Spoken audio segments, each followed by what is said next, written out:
E eu quero convidar você a refletir um pouco numa palavra de Tiago, capítulo 5, verso 17 e 18. Tiago pega um gigante do Velho Testamento, um profeta muito relevante, que fez muitas coisas incríveis. Quando você olha a biografia de Elias, você diz: uau, eis um homem gigante na fé, eis um herói da fé, eis alguém, uau, alguém top das galáxias. Pois bem, Tiago diz algo sobre Elias, que eu queria que você pensasse nessa manhã.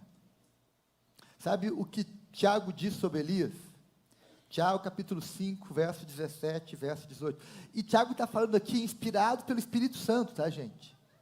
Tiago está falando aqui iluminado pelo Espírito Santo, movido pelo Espírito Santo. E olha o que Tiago diz sobre Elias. Elias era homem semelhante a nós.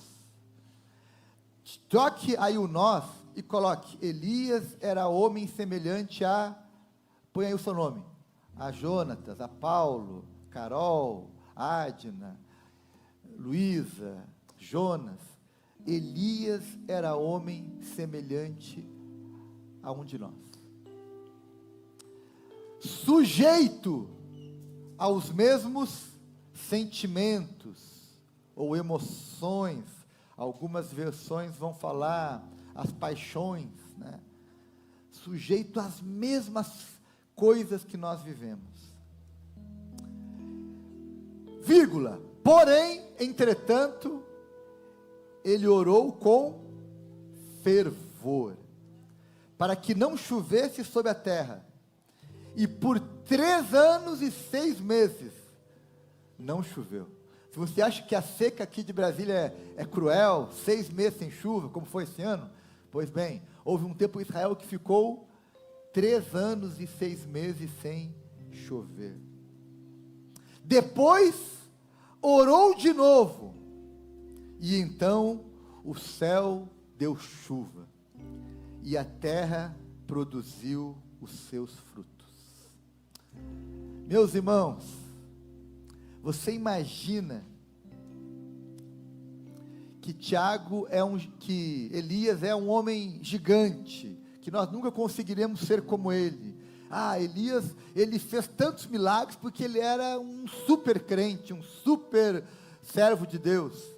Aí vem Tiago dizer: Elias era homem como o Dudu, como a Sara, como o Edmilson, como o Ricardo, como qualquer um de nós, sujeito às mesmas lutas, aos mesmos dramas, às mesmas crises, às mesmas dúvidas e angústias.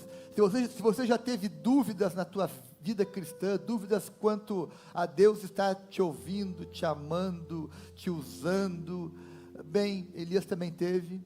Se você já teve vontade de morrer, já teve pensamentos de morte, Elias também teve. Se você já teve depressão, Elias também teve. Se você já teve angústia, Elias também teve. Se você já teve vontade de desistir, Elias também teve. Olha o exemplo de Elias. Olha alguns textos sobre ele. 1 Reis capítulo 19, verso 3. Olha o que Elias viveu. Diz o seguinte, Elias 19:3, Elias teve medo e fugiu para salvar a vida. Você já teve medo de alguém?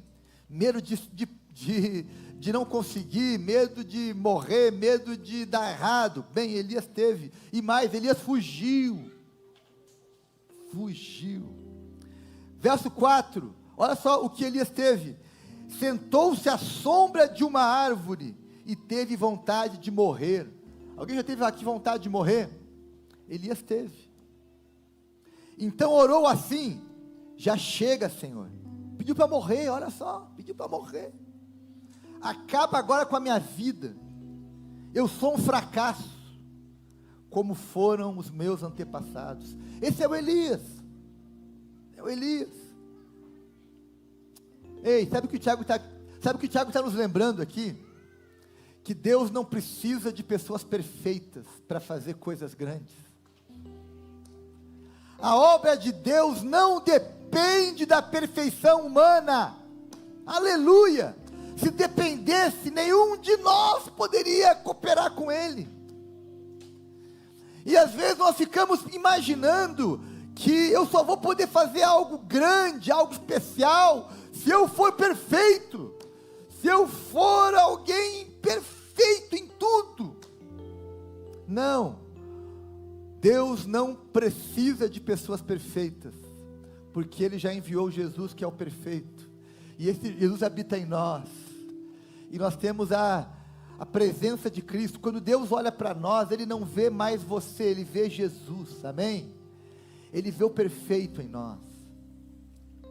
Então nunca subestime você e nem alguém, porque ele não é perfeito, porque Deus pode usar alguém imperfeito para fazer coisas extraordinárias.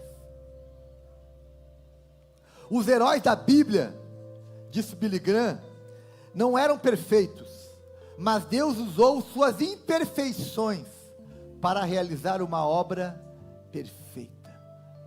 A Bíblia está cheia de homens e mulheres imperfeitos, que fizeram coisas extraordinárias.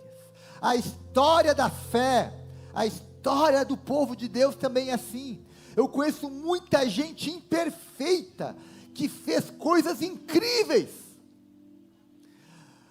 Eu imagino que você também conheça pessoas imperfeitas, cheias de falhas, que fizeram coisas incríveis, porque Deus não depende de pessoas perfeitas para fazer a obra dele. Deus pode usar qualquer um de nós. Deus pode usar pessoas imperfeitas para fazer coisas grandes. Deus pode usar pessoas com deficiências múltiplas. Deus pode usar alguém com deficiências físicas, pode. Deus pode usar alguém com deficiências intelectuais, pode. Alguém com deficiências motoras, pode. Alguém com deficiências cognitivas, pode. Deus pode usar qualquer pessoa.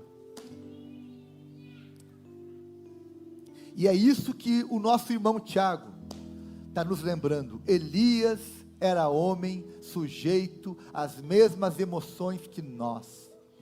Elias teve as mesmas angústias, as mesmas imperfeições, limitações que nós também tivemos. E sabe o que nós aprendemos com Elias?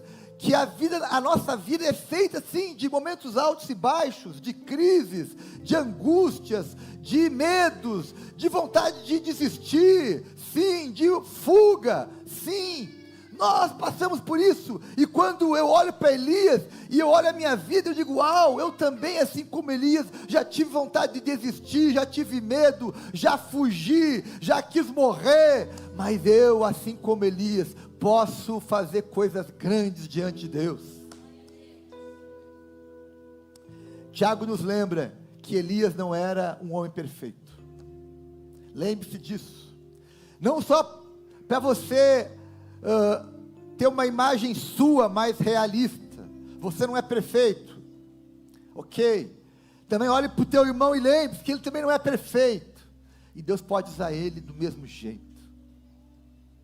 Deus pode usar. Nós conhecemos, por exemplo, líderes, homens, mulheres, que mesmo imperfeitos, mesmo pecando, mesmo fazendo coisas erradas, Deus usou eles. Isso também vale para a sua vida. Você também é alguém errado, imperfeito, e mesmo assim Deus tem usado você para fazer alguma coisa importante.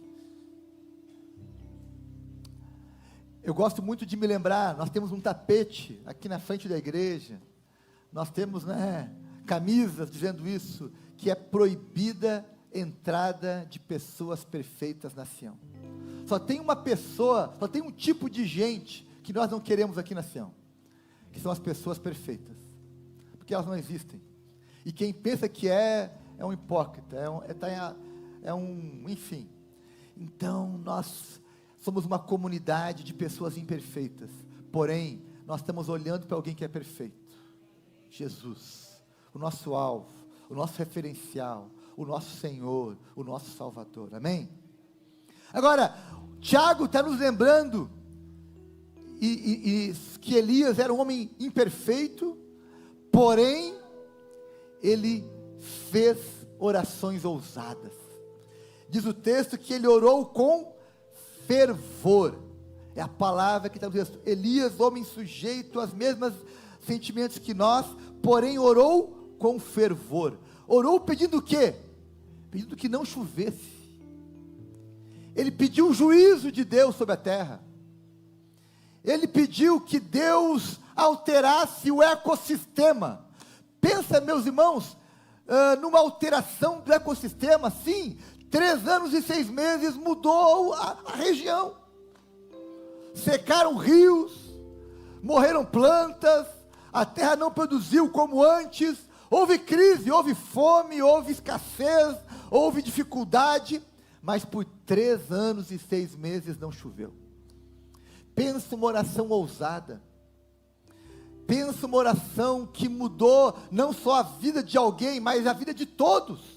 Todos foram afetados pela oração de Elias. O céu fechou, o céu está fechado, por quanto tempo? 3 anos e 6 meses, até que eu mude a oração. Alterou o ambiente, alterou o ecossistema. Nesses 12 dias, nós fomos encorajados a fazer orações ousadas. Ei, faça orações ousadas. Peça a Deus coisas que impactem a tua vida e a vida de outros. Elias nos ensina a fazer orações ousadas. Elias nos ensina a exercitar a nossa fé, a pedir coisas grandes, a pedir coisas improváveis, a pedir coisas que não são nem explicáveis de forma racional e natural. Agora, sabe o que me impressiona nessa oração ousada de Elias? É que Deus atendeu. Deus atendeu. E Tiago está nos lembrando que Deus pode atender orações ousadas de qualquer pessoa, inclusive de você. E aqui, meus irmãos, sabe o que Tiago está querendo nos ensinar? E aqui talvez seja algo importante para você. Olha para mim aqui, guarda isso pelo amor de Deus, em nome de Jesus, aprende isso que eu vou te falar agora. Tiago está nos ensinando que o poder da oração não depende de quem faz, mas de quem escuta. O poder da oração não está em um super crente, em um super cristão, em alguém especial. Não, o poder da oração está em quem escuta. Por isso que aqui, quando nós temos oração, eu chamo várias pessoas. Para mim não tem aqui nenhum super crente aqui entre nós. Não tem ninguém aqui com uma unção que vai orar e aí vai fechar o céu e abrir o céu. Não, porque isso não depende de quem faz a oração, depende de quem escuta. Depende do propósito de Deus. Sabe por que Deus fechou o céu por 3 anos e 6 meses? Não foi porque Elias era um super-homem, mas porque o propósito de Deus se alinhou com o propósito de Elias. Deus queria trazer juízo, então Deus fechou o céu. Deus queria chamar a atenção do povo, então Deus fechou o céu. Ei, não fique pensando que só vai alcançar uma bênção se alguém especial orar por você, se alguém ungidão, alguém perfeito orar por você. Não tem alguém perfeito. Lembre-se que Jesus veio inaugurar um reino de sacerdotes, e Pedro nos lembra que nós somos um reino de sacerdotes. O que um sacerdote faz? Ele ora, ele intercede, e esse é o nosso chamado. Nós podemos orar, orações ousadas, por qualquer situação, e se o Eterno se agradar, se o Eterno disser amém, assim será, em nome de Jesus. Às vezes nós ficamos procurando alguém super poderoso, alguém super especial, e o pior, tem gente que pensa que é super poderoso, que é super especial, e fica aí, se oferecendo, se vendendo. Gente, o poder não está em quem ora, está em quem escuta. Essa é a revelação que Tiago está nos dizendo. Elias era homem como nós. Elias não era alguém super, hiper, mega, power, brutal. Não, Elias era homem como nós. Mas ele fez uma oração alinhada com a vontade de Deus. Ele orou com fervor, ele orou crendo, ele orou com um coração sincero, piedoso. Por isso que eu creio em quem escuta a oração mais do que em quem faz a oração. Sabe, meus irmãos, tem uma lição importante sobre pedir a Deus com ousadia. A Flávia ministrou sobre isso aqui num dos cultos dos 12 dias, né? Talvez nosso grande desafio, quando oramos por algo grande, é crer que Deus vai fazer aquilo. E às vezes nós já duvidamos antes de orar, daí nem oramos, ou oramos assim, sabe, sem muita convicção. Isso me lembra uma história que eu ouvi de um amigo meu já experiente, vivido, já adulto, né, já na fase da maturidade lá, e um dia ele contou a seguinte história: eu tenho 4 filhos, todos adultos já, 3 meninos e uma menina, todos já adultos, casados, ele contando. Porém, a minha filha, ela é muito pidona. Entende essa palavra, pidona? Alguém aqui é muito pidão? O que é um pidão? Quem que pede muito, né? Sempre pedindo. Dudu, um pidão. Aí, me dá algo, me dá aquilo. Ok, pidão. E ele dizia, a minha filha é muito pidona, está sempre pedindo. E meus irmãos, e dele contando, e eu atendo quase sempre que ela pede. Ela pede, eu dou um jeito, eu me esforço, né? Eu faço lá, me desdobro e faço o que ela pede. Aí sabe o que acontece? Os meus outros 3 filhos ficam bravos, ficam invejando, ficam dizendo, essa aqui é a preferida do papai, essa aqui o pai faz tudo o que ela quer, só porque ela é menina, essa aqui, né, é privilegiada, essa aqui é mimada, olha só, o pai faz tudo para ela, e para nós o pai não faz nada, enfim. Até um dia ele reuniu os 4 e disse o seguinte: gente, deixa eu falar uma coisa para vocês, eu amo meus 4 filhos do mesmo jeito, eu amo, e eu estou disposto a dar vida por qualquer um de vocês. Agora, tem uma diferença entre os meus filhos. A minha filha, parece que ela é a única que acredita nisso. Ela acredita nisso mais do que vocês. Por isso que ela pede. Porque ela acredita mais do que vocês, que eu amo, que eu vou dar um jeito, que eu vou fazer. Uau! Que lição, né? Talvez a diferença entre você e um outro filho de Deus é que aquele outro filho de Deus, ele acredita muito que ele é amado, ele acredita muito que Deus o escuta, que Deus é capaz de fechar o céu por 3 anos, para atender uma oração. Talvez a diferença seja essa, ele se enxerga, ele crê, ele sabe que ele é um filho amado, uma filha amada, e que Deus não tem preferidos. Meus irmãos, algo importante da tua teologia é entender que Deus não tem filhos preferidos. Tu precisa entender isso, e não só entender, mas acreditar nisso. E aí, você vai poder fazer aquilo que Hebreus 10 diz, que nós lemos hoje: entrar pelo novo e vivo caminho, que é Jesus. Porque eu sei que eu sou amado. Eu não sou perfeito, mas eu sou amado. Guarde essa frase: eu não sou perfeito, mas eu sou amado. Amado perfeitamente por um Deus perfeito. E finalmente, Tiago nos ensina que Elias era um homem perseverante. Tiago nos ensina que Elias era um homem como nós, mas um homem que orou com fervor, um homem que acreditava na oração. E Tiago nos diz que ele era um homem perseverante. Diz o texto: e orou novamente, e o céu deu chuva, e a terra produziu seus frutos.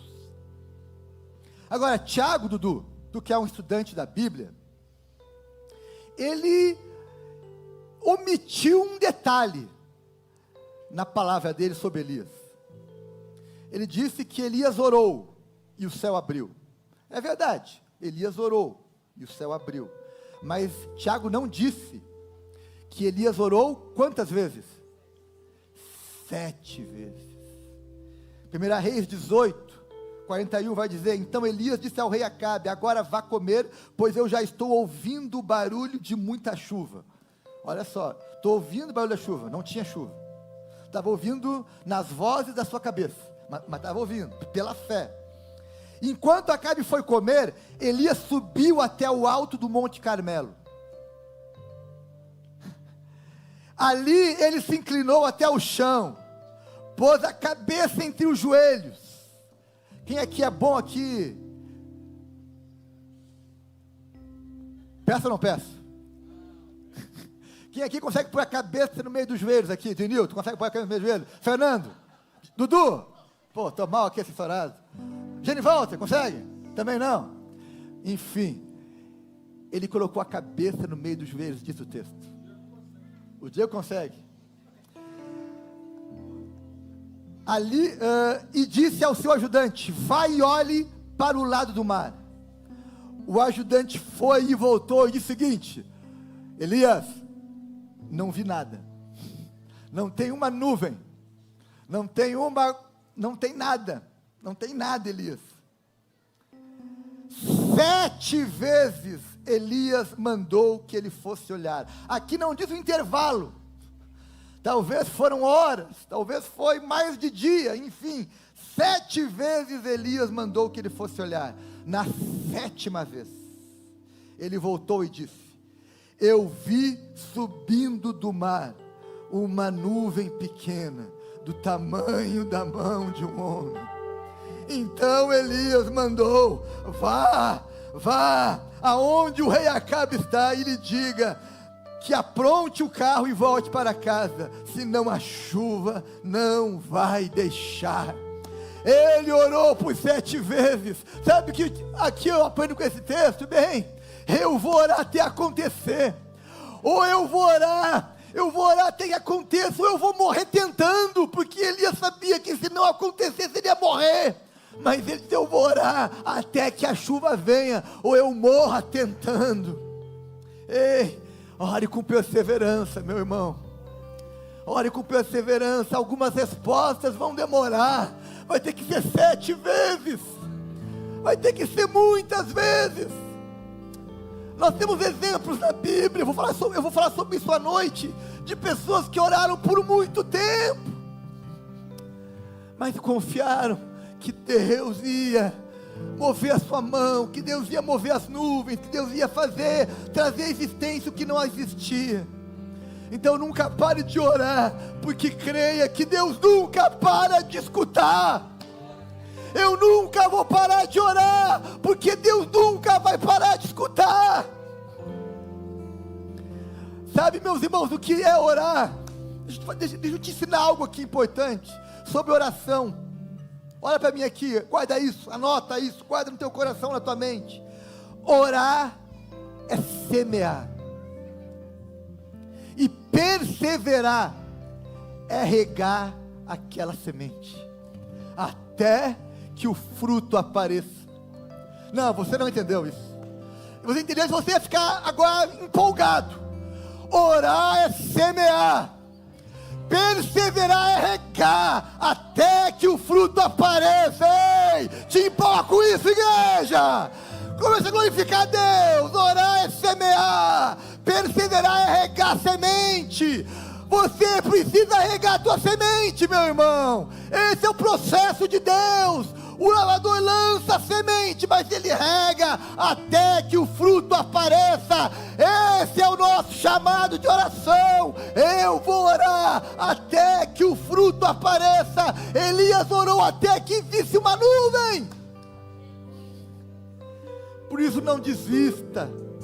Não desista. Nós oramos aqui antes sobre isso. Não retroceda, não desista. Continue orando. Continue regando a semente da oração, até que o fruto apareça. Não pare enquanto o fruto não chegar. Não pare, não desista enquanto o fruto não chegar. E quando você começar a visualizá-lo, aí começa a se alegrar. Começa a dizer: obrigado, Jesus, eu estou vendo já. Eu estou vendo uma nuvem.